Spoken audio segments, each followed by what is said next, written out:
Hey guys, this video is about how to vet an SEO agency as a business owner. So I know as business owners you probably have very little time because you're handling all the different situations in your business, and the last thing you need to do that you want to do is make a decision based on blind faith.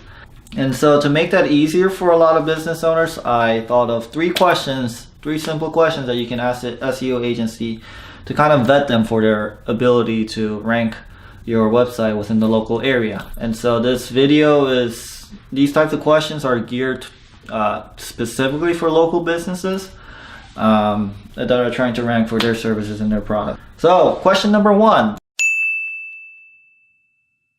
you can ask for them for previous work of a client within your industry. So if you're a dental office, ask them, have you done any work with a dental office?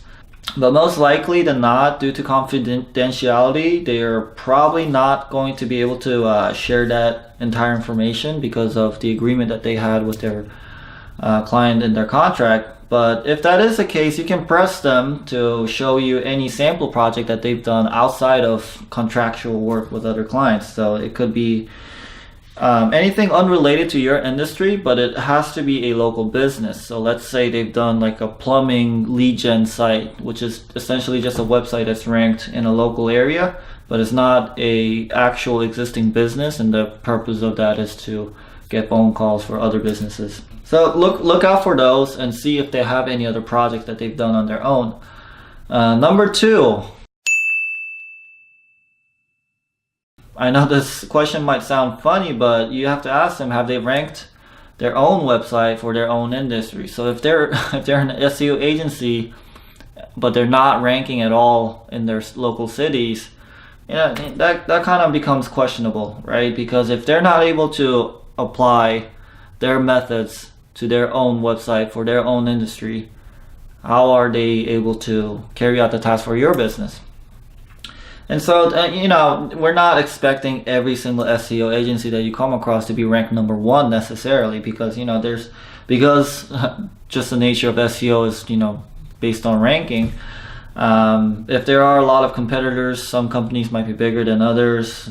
They might be outranked by other people, so maybe they're on like 5th position or 6th position. But the idea is that they have to be on the first page if they really know what they're doing.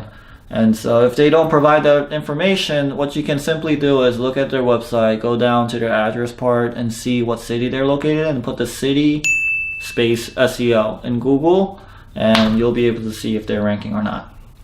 If they're a newer agency, again, ask them for other projects that they've worked on with other team members or other agencies, because they might not have a website up and running that's ranking successfully yet. Number three,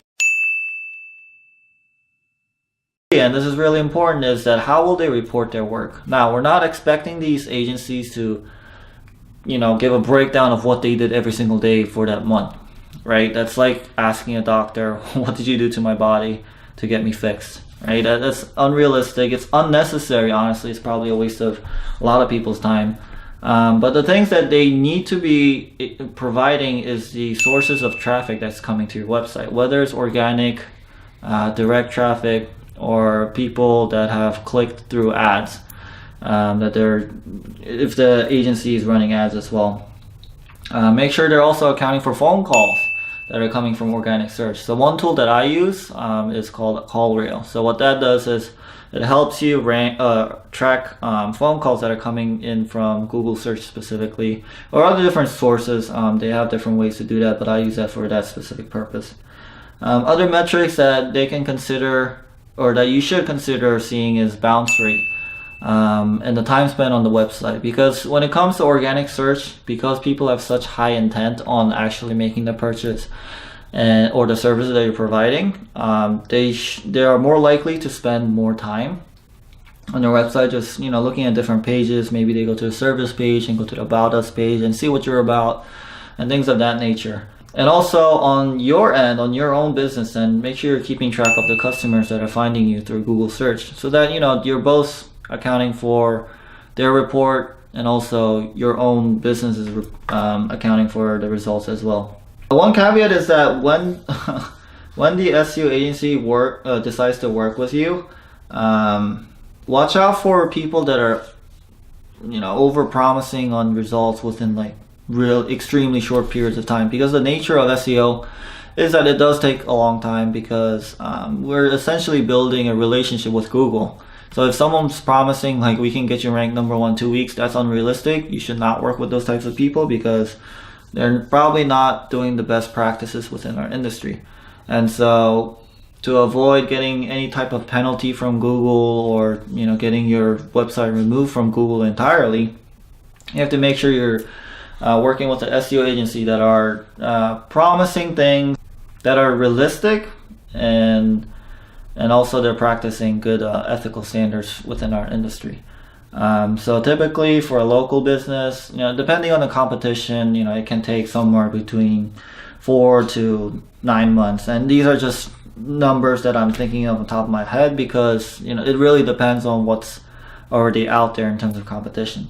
So I hope that helps everyone, all the business owners that are thinking about getting SEO on their website, or they have been approached by other SEO agencies. These are really important questions to ask, so that you can see if they are eligible to be able to execute on what you needed for your business. Hope that helps.